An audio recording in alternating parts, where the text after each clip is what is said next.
session here, we'll be going into SD-WAN. I'll be bringing in Ashish Shah and Sasha Reddick in just a moment here. Let me pull in Ashish.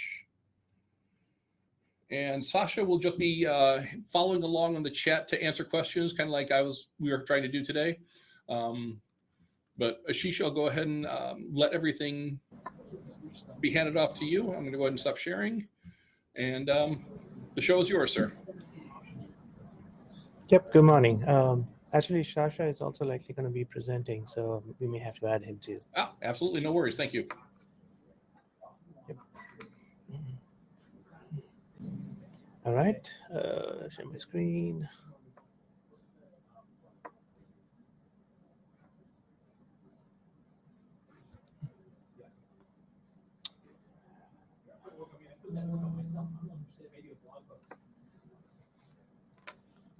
Allow me a minute to just get started. No worries. All right. We can see your screen. You are sharing. All right. Good. Okay. All right. Yeah. So good afternoon, everyone. Good morning, afternoon, evening, depending upon where you are.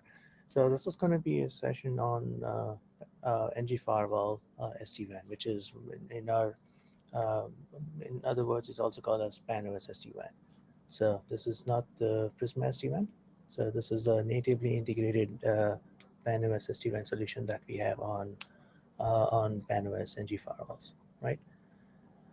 I'm going to just go over a couple of slides. I'm not going to take, I mean, there are slides, but I'm not going to go over most of the slides. I'm just going to use some of the slides to create a context, and then we will just do like a walking demo.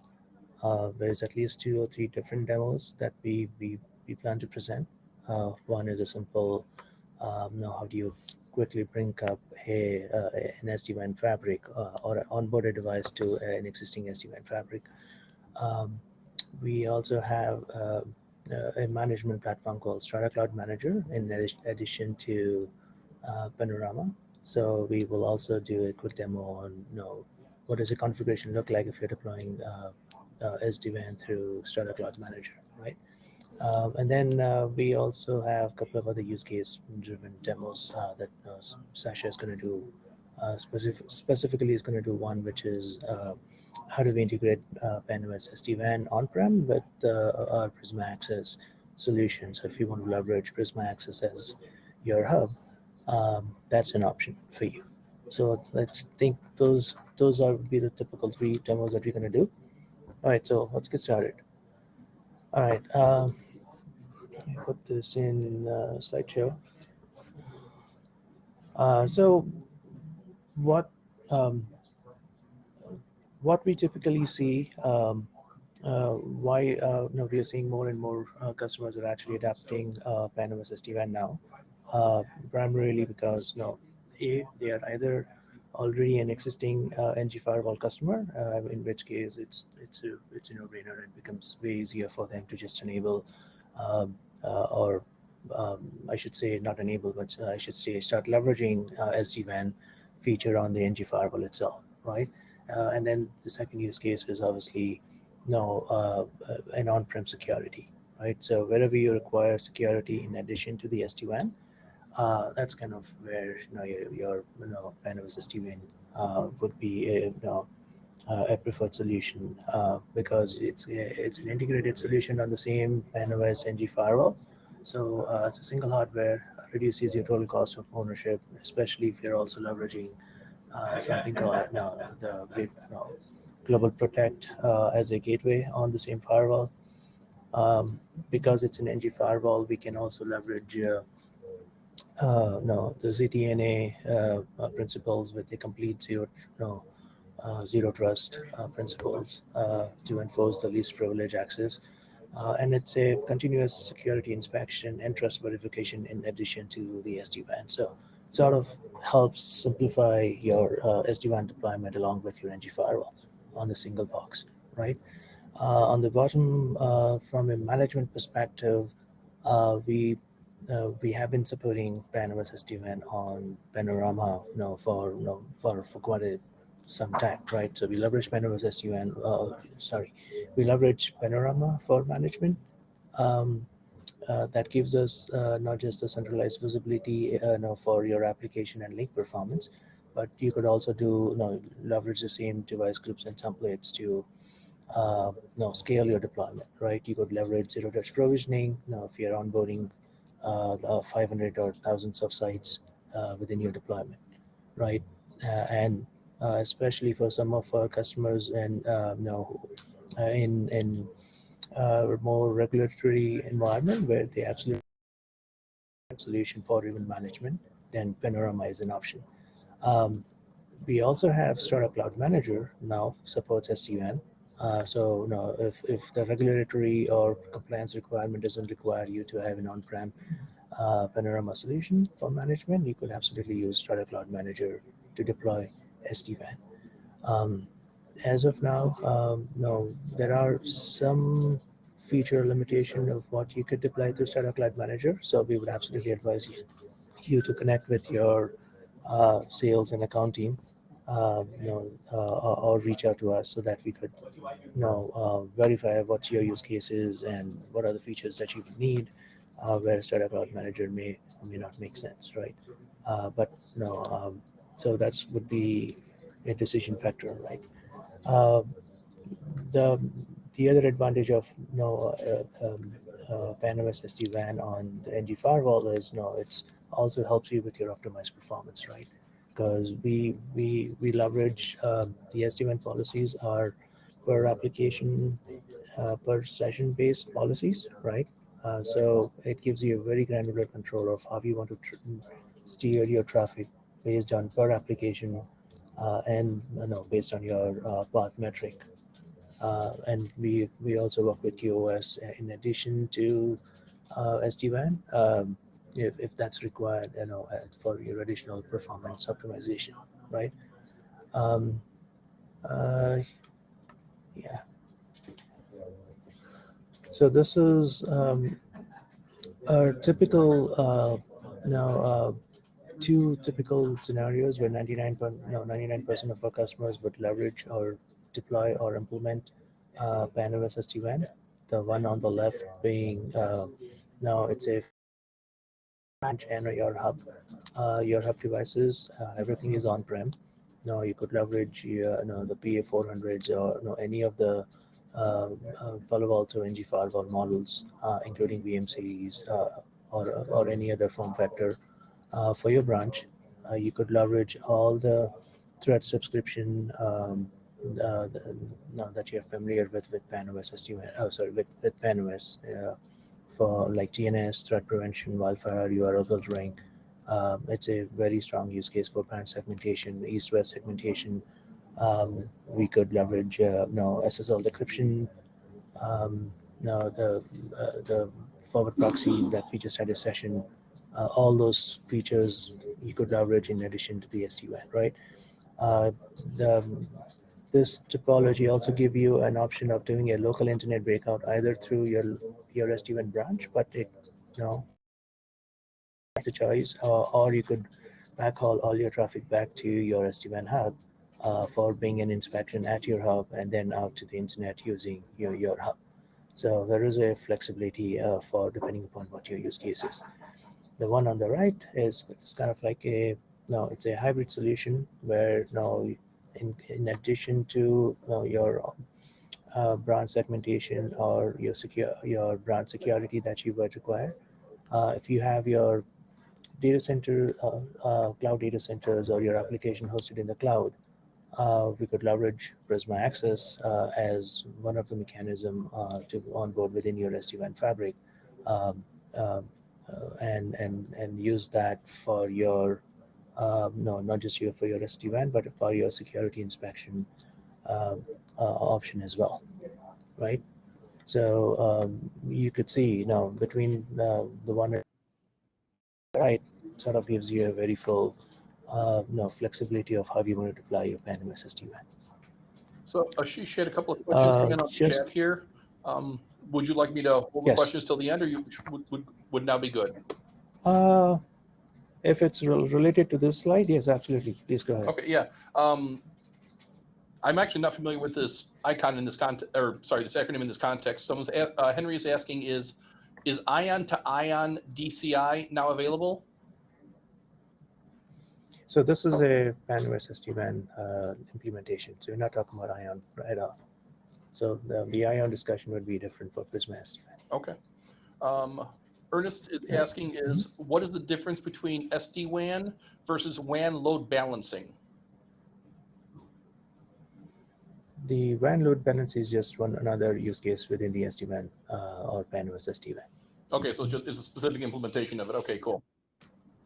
Gotcha. Correct. Yeah. And then Robert was just asking a clarification question of what do you mean by SASE, S-A-S-E? SASE would be a combination of both on-prem as well as SASE in this case is you're either leveraging Prisma Access for your cloud on-prem or sorry, your cloud security. Now with your cloud data centers, something like a Prisma Access or any other SASE solution. In our case, would be a hybrid SASE where you could have your on-prem as well as your Prisma Access setup for your SASE. Fantastic. Yeah. One last question that came in is there dynamic branch to branch tunnel supported or branch to DC then go on?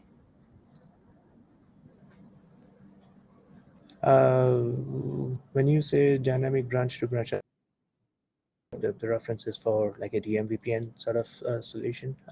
So our tunnels would be, so there is, in next slide, we're going to go over that. But we have a hub and spoke as well as full mesh topology support, right? So we'll just do that here, right? So there, from a topology support, we have hub and spoke and full mesh. Okay. So if you're doing a full mesh, there would be a branch to branch connectivity, right? But the tunnels that we would be deploying would be static tunnels. They're not dynamic. We don't really run into performance issues. When you are designing your solution, the hardware devices that you would be purchasing would the models would have the capacity for that site. So as far as the model supports the IPsec throughput, IPsec capacity, there's no performance impact by having SD-WAN, right? So that's why there's no need for us to have a DMVPN kind of solution. It's always a static tunnels for us. Yep. Fantastic. Thank you very much. Yeah. And then I think there was two part to it, or branch to DC, then go on. Yeah. So the hub and spoke topology would do a branch to DC, right? So your DC would be your hub, and your branches would be your spoke. Fantastic. Thank you. Yeah, Sasha's going into some more detail for them, but let you go ahead and get back to your presentation. Okay. Thank you. Yep, sounds good. All right. Yeah, so just a quick overview recap, right? So the key here is strong security. On-prem security, cloud security, whichever. Leveraging the NG firewall, we're going to give you a complete PAN-OS. We leverage everything that PAN-OS brings from an NG firewall perspective, right? And so SD-WAN just becomes an overlay on the rest of breed PAN-OS security. More importantly, because of which we leverage the SD-WAN policy leverages traffic steering which is all application based. So we leverage the same app ID that has been PAN-OS is known for last 8, 9, 10 years of innovation to give us in very accurate per application detection and per application based traffic steering, right? From a topology perspective, as I said, hub and spoke and full mesh, we support both. We also support, depending upon the cluster, that could be a hybrid cluster too. We support EBGP for our dynamic routing. There is a support for static routing with IPv4 or IPv6. But no, obviously it's not scalable. If you have 5, 8, 10 sites, that could be an option if you want to. But the PAN-OS SD-WAN, the Panorama plugin would do most of the automation for you. So there's no reason for you to choose static route as your routing between your sites, right? From a flexible link support, we support everything from an MPLS as far as we get an Ethernet handout to the NG firewall. So nothing different from what PAN-OS NG firewall already does. right? So as far as we have Ethernet handout, we would support flexible link type. We have also started supporting 5G and LTE as the link type within our SD-WAN fabric, right? And no, we do require Panorama. It's not a requirement for a small sites, but a Panorama or a Strata Cloud Manager for central management is a requirement if you want to centralize logging and you want and definitely for scale, right? Each of the product we support auto VPN, which is basically what we leverage for our automation for IPsec automation or PGP automation and all those things that helps you deploy thousands of sites or scale up to thousands of sites using your SD-WAN fabric, right? And then we support ZTP on either of the management platform for quick branch onboarding. If you're rolling out remote branch location without having a manual intervention there, right? So let's get into the details. I'm just going to spend 2 minutes here. What this slide is showing is that the PAN-OS SD-WAN is a per application path selection.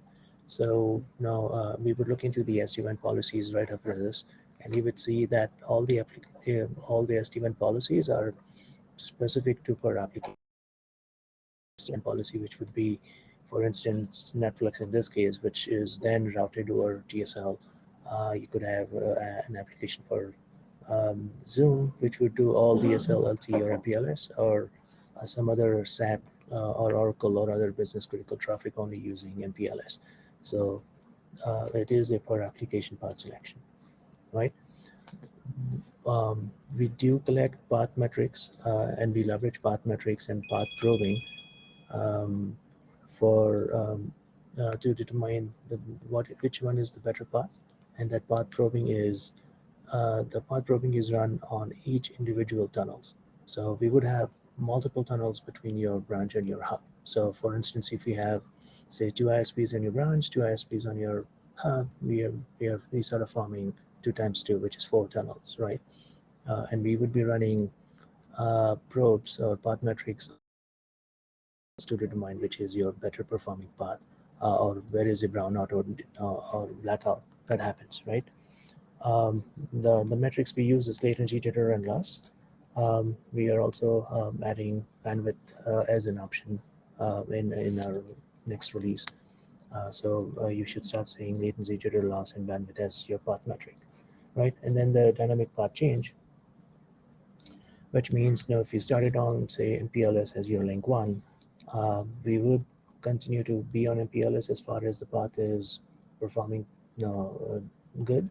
And if the moment we determine brownout or blackout, we're going to move the session in the middle of sessions to an alternate link, in this case, link being LTE. And we would continue on that session until either MPLS recovers and we move back to link 1 if needed. Traffic distribution profile, which is continue on LTE, then we'll continue on LTE. So the path switchover happens in the middle of the session, while the session is still going on, right? So let's look at what an SD-WAN policy look like. So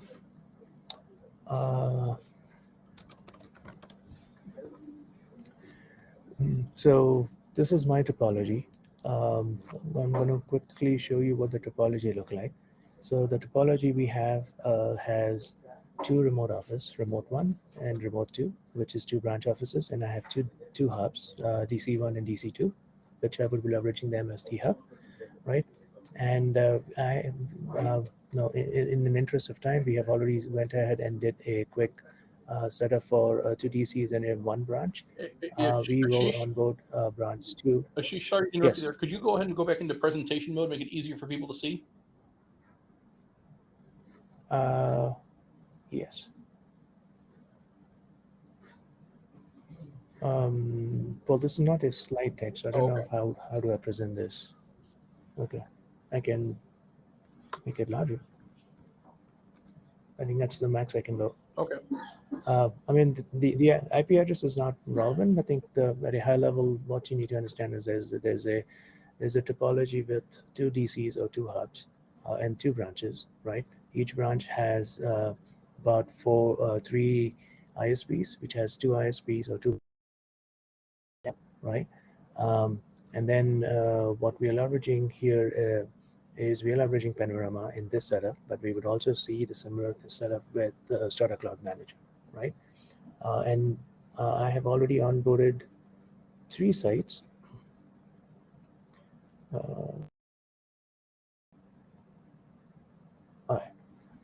All right. So this is a panorama that I'm leveraging for managing the 4 sites that I have, which is primary hubs, branch east, branch west, and then secondary, right? You would see from an SD-WAN perspective, if I go and look at the clusters, so within Panorama, there is an SD-WAN plugin section, which is where you do all your SD-WAN automation, right? So we first do device onboarding. Once the device has been onboarded to the SD-WAN fabric, we then form clusters. A single cluster here, which is it's a hub and spokes cluster with branch east as one of my branch, and I have two hubs, primary and secondary. There is a hub priority that I have to find with hub secondary as the priority 1 and priority 2. And I'll show you what does that mean in terms of routing, right? When you form the clustering, this is where you have an option of hub and spoke or full mesh, right? So you could either go with the hub and spoke topology or a full mesh topology. You could have multiple clusters. I'm going to add another cluster. This cluster is preferring hub 2, but I'm going to add another cluster where it's preferring hub 1.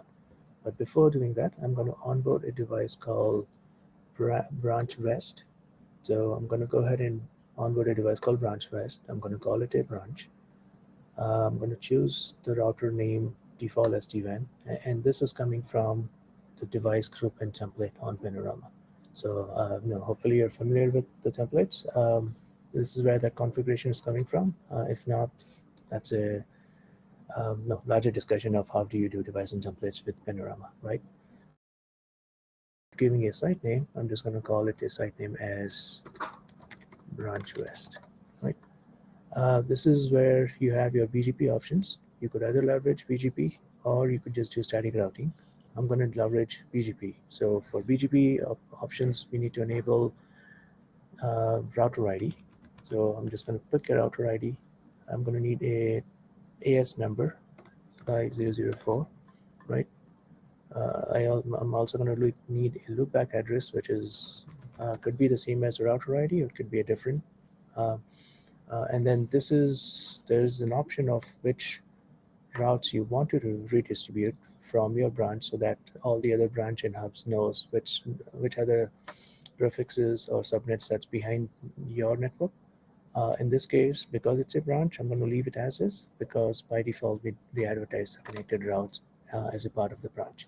Ashish, Right? I apologize for interrupting you again. Is it possible for you to go full screen on the browser? At least people are having a hard time reading and following along.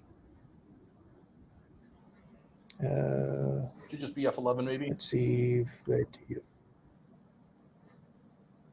Okay. How about this? Yeah. Can you zoom in then a little bit as well, or no? All right. How about this? Cool. Thank you very much. Appreciate it. All right. Yep. All right. So just real quick to show you what was done, right? So we onboarded a branch called Branch West, call it a branch. I added some BGP configuration that we require for BGP automation, right? And then I'm going to do a clustering, right? So as I said, there was a preferred hub 2 cluster. I'm going to add another cluster called as preferred hub 1 cluster. I'm going to leave it as hub and spoke for to switch from hub and spoke to mesh by just toggling this button, right? There's an option for pre-shared key or certificate for your authentication type for your IKE certificates. I'm going to just leave it as pre-shared key. And I'm only going to onboard my branch west, which was a new branch that I just onboarded, right? I'm going to make a hub and spoke with both of my data centers or both of my hubs. And in this case, I'm going to call hub primary as priority 1 and secondary as priority 2, right? So there. So I just added or created another cluster here. There's no limit of how many clusters we can have, so we could absolutely have a mix and match of other clusters. The only catch is a branch can be part of only one cluster, whereas the hubs can be part of multiple clusters, right? All right, so let's look at the SD-WAN topology here, right? So branch with an IPsec tunnels, you would see there is already an existing 5 IPsec tunnels that has been created. All of them are going to branch east. I don't see any tunnels for branch west, right? Same thing on branch east. If I look at my IPsec tunnels, I've got all the tunnels that I have. I've got 10 tunnels, 5 for primary hub and another 5 for secondary hub.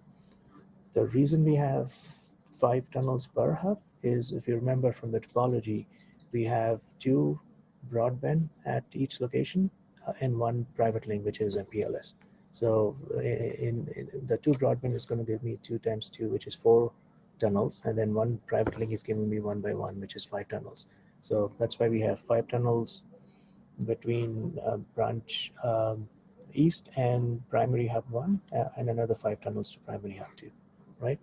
If I go to my branch west, you would see there's nothing there because we are just onboarding this branch to the 2 tunnels, right? So I'm going to go ahead and commit on the panorama.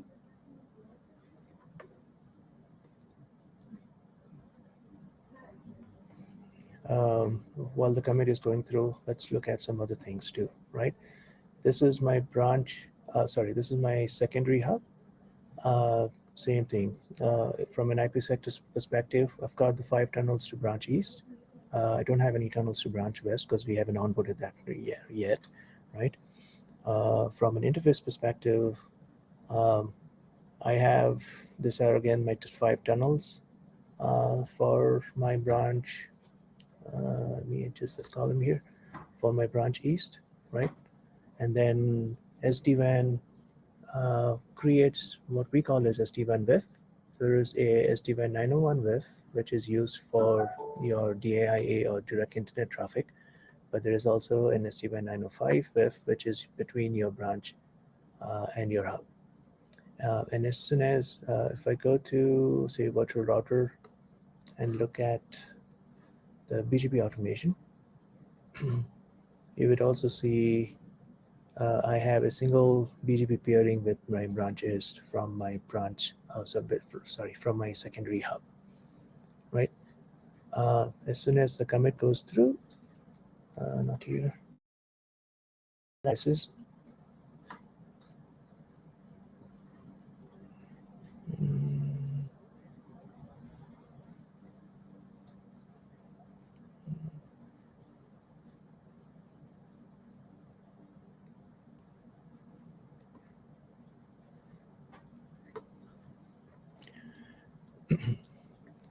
so the first commit was just saving it to the panorama, and the second commit now I'm just going to push to the device.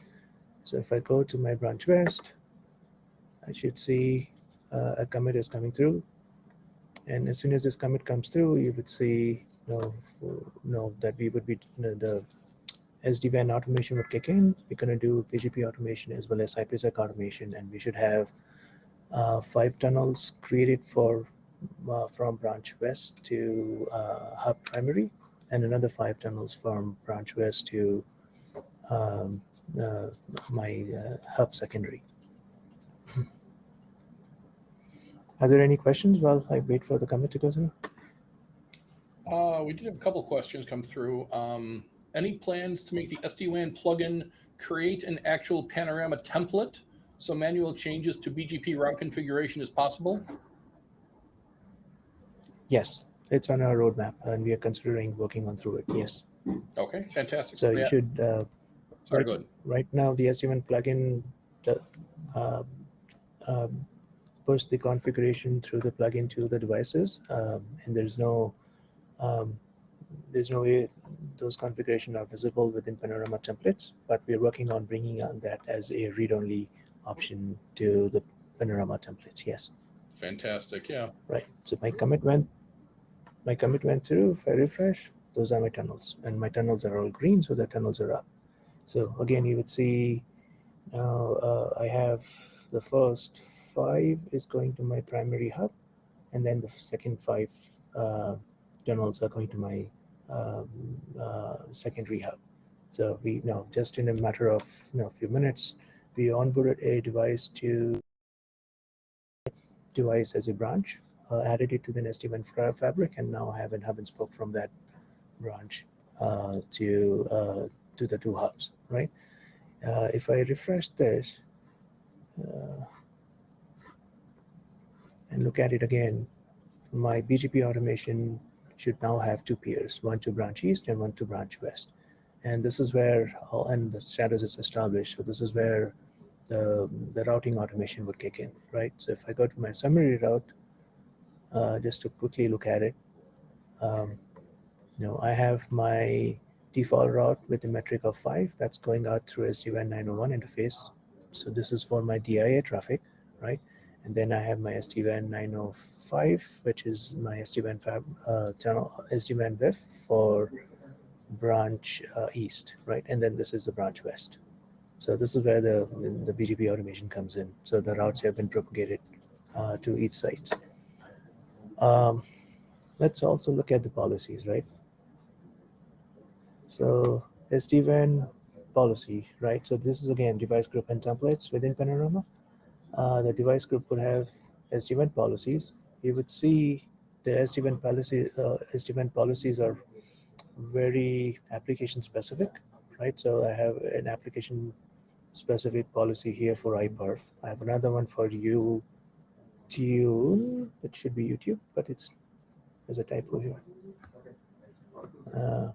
But the SD-WAN rules look something like this, right? In addition to your traditional source zone, source address, including source user. So this is where your ZTNA or least privilege access would kick in, right? We would leverage user ID along with your source zone and source address.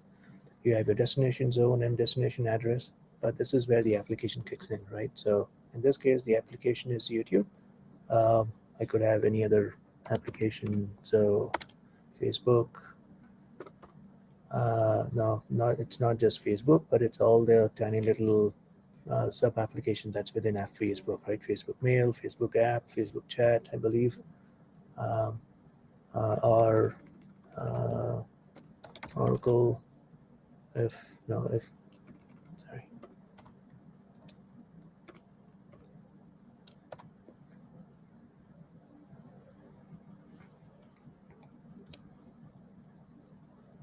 Yeah, the Oracle as an application. So the point is here, it is per application. The path quality you would define is also per application. So there are several path quality profile. What is path quality profile? This is where you would define your latency, jitter, packet loss, or your bandwidth thresholds. And those thresholds are based on the application, type of application you want to be part of your SD-WAN fabric, right? So in this case, it's VoIP and video. But no, if you're choosing Facebook, then there would be a path quality profile for social networking, right? If you're doing iPerf, which is a custom path quality profile that I created, that's another option. News, email, SSH. So you would see the path quality profile is also very application specific, right? And then path selection is where you would define which path you want to take. So this is the traffic distribution profile. In this case, I'm saying traffic distribution profile prefer ISP2, but I have other traffic distribution profile too, prefer ISP1 or prefer MPLS or whatnot. But again, you would see the application policy is very specific that to that application would give you an option to select which path you want to steer your traffic based on your path quality profile or your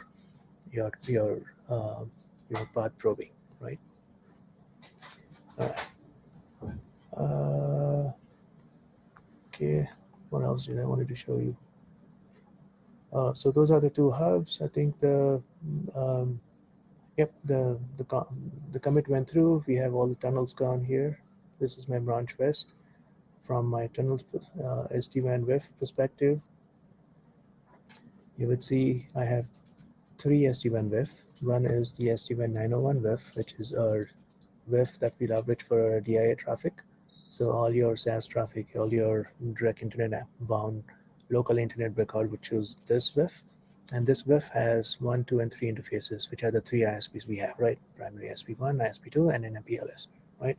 And then site specific WIF. So from branch west to primary hub, I have 5 tunnels part of this WIF. And then I have the other 5 tunnels part of WIF 903, which is going to secondary hub, right? So, so that's how you would deploy it through using Panorama. A similar config. I'm going to log into my Strata Cloud Manager.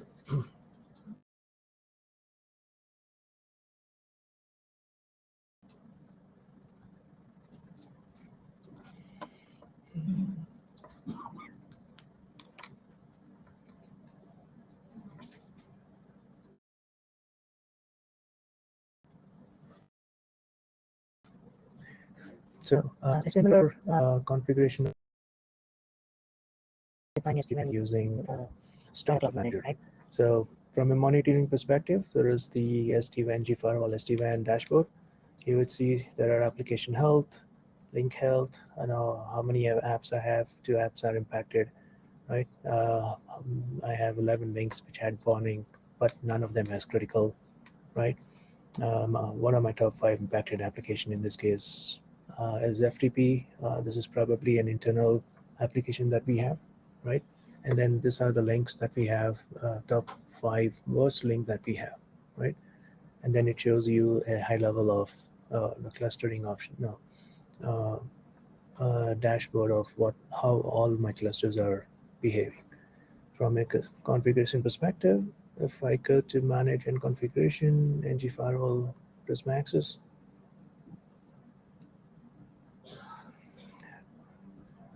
you would see I have a cluster called, right? And it's got 1, 2, whoops, sorry, go back there. It's got 1, 2, 3, 4, 5 sites in it. It's got one hub, which is SF hub, and then the one, LA, San Diego, Reading is my 1, 2, 3, and 4 other branches that I have, right? If I am on my NAV configuration, the SD-WAN policy that we just saw through Panorama, this is how we would do an SD-WAN policy through Strata Cloud Manager.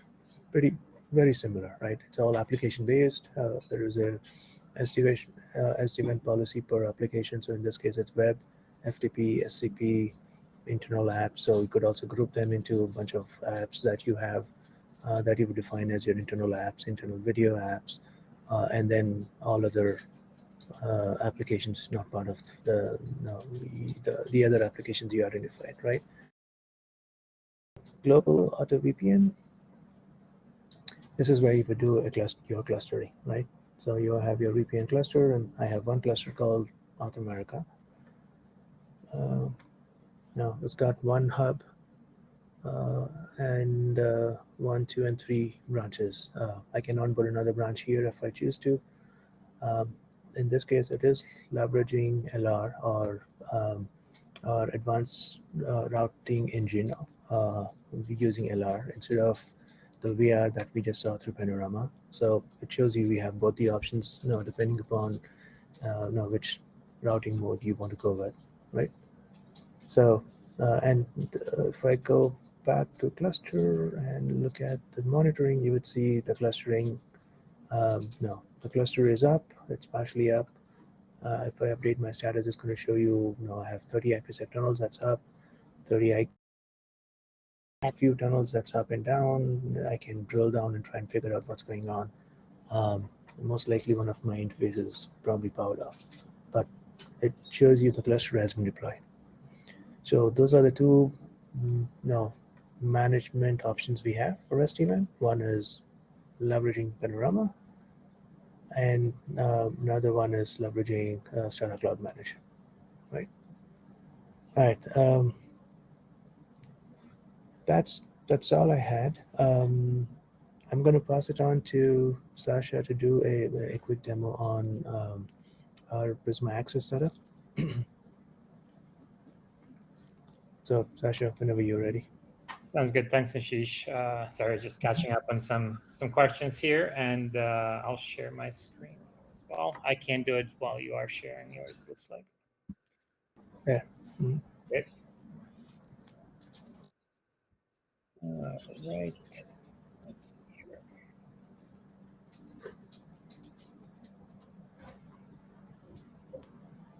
Okay, and I believe everybody can see my screen, right? You're good, yes.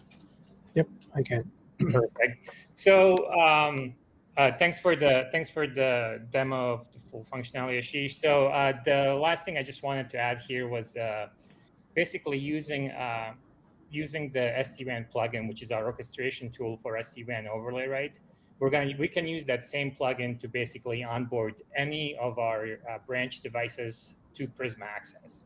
So you can do this with or without SD-WAN overlay. So basically, if I have some branches that I'm shifting to a SASE architecture right now, I'm basically using Prisma Access.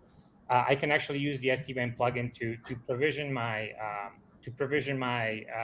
orchestrate provisioning of my infrastructure to connect to Prisma Access, as well as provision the routing, and basically use that to spin up the Prisma Access infrastructure on the back end as well. So basically, if I in this case, I have a VPN cluster, but even if I didn't have any actual SD-WAN overlay built out, and let's say I am, I may have slightly under provisioned my hardware, basically. So I may have purchased a small firewall, and I don't have enough processing power to do all of my inspection as well as decryption, any other functionality. I can actually onboard that firewall, for example, to Prisma Access and use Prisma Access as my security processing offload for decryption, for example, and still use this firewall for any type of a east-west inspection, right? And it's as simple as basically coming to my SD-WAN plugin here within Panorama. So basically available here. I go to my devices available. In this case, I'll just select one of my branches here. I provide, similarly the way I would do it for SD-WAN overlay, I just provide the baseline settings for router ID, a loopback address, and the ASN. And under Prisma Access onboarding, basically, if I have Prisma, obviously I need to have a Prisma Access tenant available to me, right, and managed via same Panorama or managed via SCM.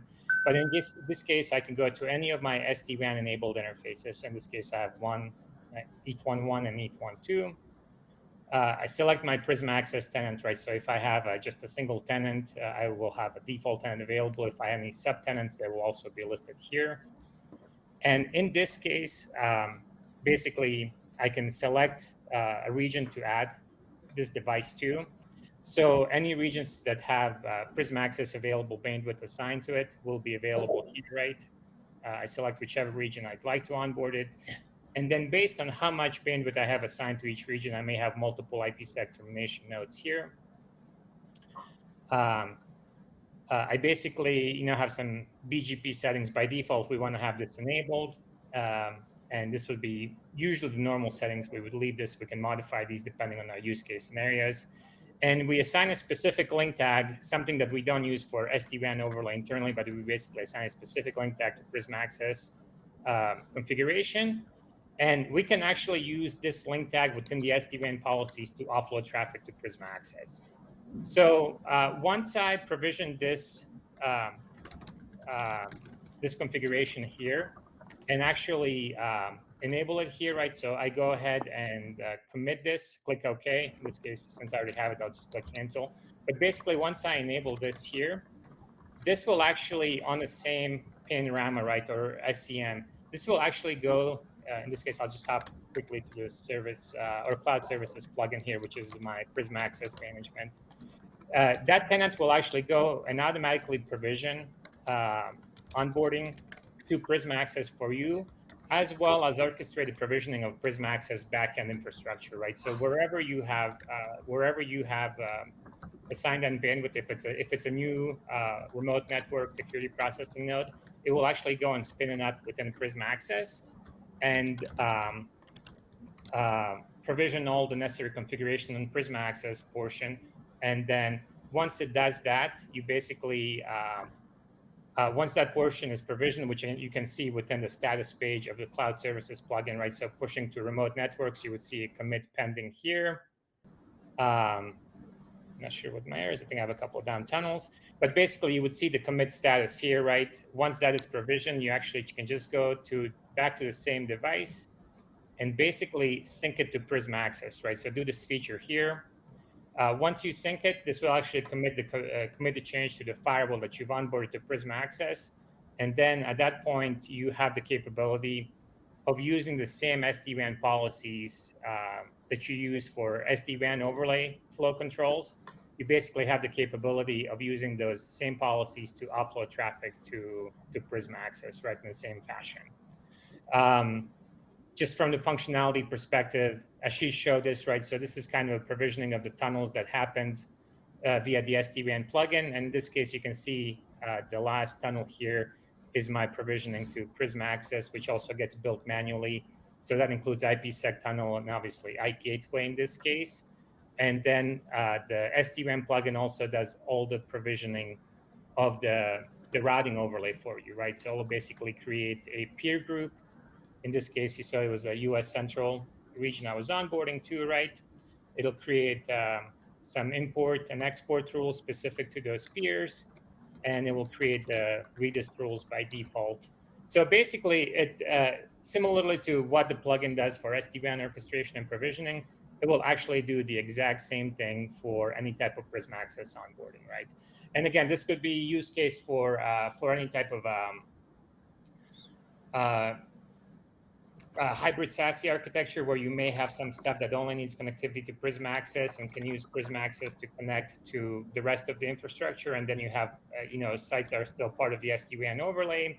It can be used as pretty much as like a middle mile acceleration, for example, for Prisma. It can be used for security processing offloading. So there's a couple of different use cases that are valid for this type of Prisma Access onboarding, right? So similarly to what we do with Prisma SD-WAN and the CloudGenix Ion boxes, we do similar functionality with, or pretty much same functionality with PAN-OS SD-WAN.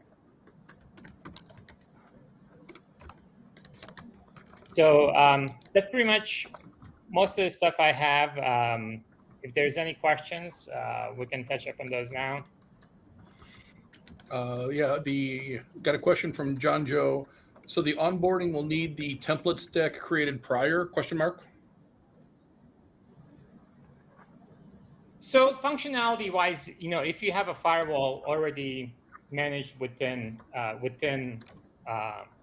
Panorama, you will already have this. You will already have a template and template stack created, so you can use the existing template stack.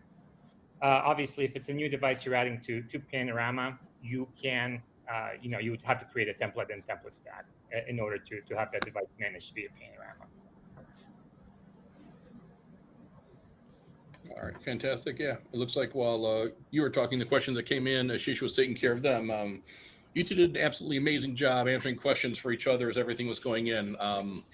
And everyone who's still here on the call, thank you very much for all of your extensive questions. This has been fantastic in that regards. Ashish, Sasha, is there anything more either one of you wanted to say, or are you guys all set then?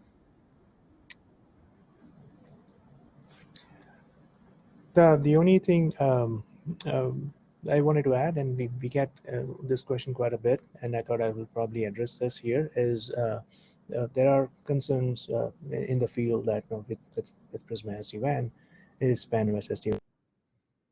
So the short answer is no. There is a roadmap. There is a lot of resources that's already going in into PAN-OS SD-WAN. There are different use cases that each of the products solves, and we're going to continue it at least for the near future for a good 5-6 years, Fantastic. probably more. Good to know. Yeah. Especially with the Panorama and on-prem security use cases. Yeah. There was also one thing I was going to add as well, Charles. So we do publish. I won't say frequently, but occasionally we do publish more of like a white paper / tech docs, technical deep dives for PAN-OS SD-WAN, and those are all available on the SD-WAN tech docs page that Ashish shared. I just shared. That's in the chat here. And actually, if you scroll all the way down to the bottom, there's a section called Experts Corner. So unlike the admin guide, right, which can be slightly long and somewhat dry, this actually gives you kind of a deep dive from the technical functionality perspective as to how do we do probing, how do we do traffic failovers. It also gives you kind of a plugin primer from the perspective of when you actually create this is kind of what happens on the back end from the orchestration perspective. How we hash some of these community strings, stuff like that. So if you need to do more advanced routing integrations, all of this is basically included, and we try to touch upon it. We do some best practices from the SD-WAN policy perspective. We have actually a few docs that are currently in review, but we're going to have like advanced routing integration. So if you have to do, more advanced integrations from BGP perspective, OSPF, static redistributions, conditional advertising, stuff like that, all of that is available, or that's going to be published here as well. We have the multi-cluster routing. So if you have a use case where you're actually, creating regional clusters, for example, and try to interconnect them, what are some of the considerations, how you can use clusters to back up each other, stuff like that. So quite a few available documents. There's a few more, again, currently in review. We have some advanced stuff on Prisma access integrations as well. So, if there's questions, feel free to reach out either to your SC account manager or on the live community as well, and let us know, and we can always touch up on any more specific information if needed. Yeah, and with regards to test, if I'm saying your name correctly, test phase question of what if we already have SD-WAN solutions from another vendor? Is this possible to integrate, and how is it done? Would that be another great topic to bring up over in the live community, whether it's in one of the other forums or the post event for this session? That'd be a good place to go ahead and have that discussion. That's going to be more than a 2-minute answer, I'm fairly certain. But I'm sure there's plenty of experts out there that can give you their opinions, help you out in that regards. Yes, I mean, I think, it's definitely a deeper discussion. From our perspective, when we talk about SD-WAN overlay from PAN-OS perspective, right, we talk about bookended solution where we have functionality because we have firewall on both ends. That's not to say we can't integrate with certain other providers, right, if needed for some functionality. In a lot of cases, that won't be orchestrated from the plugin perspective, but we can still get the full SD-WAN functionality from the integration perspective. But yeah, it's definitely a larger discussion, right? If there's questions about how do you move from one vendor to another and stuff like that, with minimizing impact, we can touch up on all of those. Probably easier to start it in a forum where we can get maybe some more involvement and not be time constrained. And then also, again, a good question always is, if there's a larger integration issues, always reach out to your account team, and we can always get dedicated session for anybody interested. Absolutely. Cool. Well, gentlemen, thank you very much for the session today. Oh, please go ahead. Sure. I was just gonna say I thought my calendar is an hour behind, so I thought I was running out of time, which is why I kind of sped up through some of the stuff. But I just realized we have a little more time. So if there's anything that anybody else would like to see, I can definitely shoot up. I just thought I was running out of time, which is why I kind of sped up through some of the stuff. No worries. Jason just asked, what is the SD-WAN live com link? Do you have it, Ashish? What is the live? What do you mean livecom? Is that the link that I just sent for documentation? No, the Yes. community link. So I think right now most of the stuff is just under the NGFW, Jason. I don't believe there's a specific Oh, specific live community link. Live community, okay. most of the questions are under the general NGFW. Yeah, that's a good question. I don't think we have a. I'm sure we do. We can share that. Yeah, if you're just talking live community, it's just live.paloaltonetworks.com. I misunderstood Jason's And then question. I search for thought it was SD-WAN. a communications link somewhere in the demonstration you guys are doing. So I was like, I thought that's what he was referring to. My mistake. Yeah. All right. Any API for CloudGenix and PAN-OS SD-WAN? Do you want me to answer that? So yeah, so the important thing too is there are two different solutions, right? So there is API for CloudGenix that are basically all through Strata Cloud Manager today. Now PAN-OS from API support, we have XML API available. There's some functionality that's not directly available for the plugin within the XML API. But for Strata Cloud Manager, basically the everything we do is currently published, or all the API functionality available for Strata Cloud Manager is available via, I believe, pan.dev, and you can go, you can get all the Strata Cloud Manager available APIs. And I'll put a link in here shortly as soon as I find it. Okay. Fantastic. Anybody, any other questions for these gentlemen? And John Joe says, thanks, Sasha. So yeah, absolutely. And I'm just putting the link for pan-dev here. And that's going to have the platform available API. So not strictly just SCM, but it's going to have stuff for XDR as well as the XOR and a few other things. cool. Fantastic. All right. With that, gentlemen, thank you very much again for your time. We'll go ahead and wrap up with you guys then.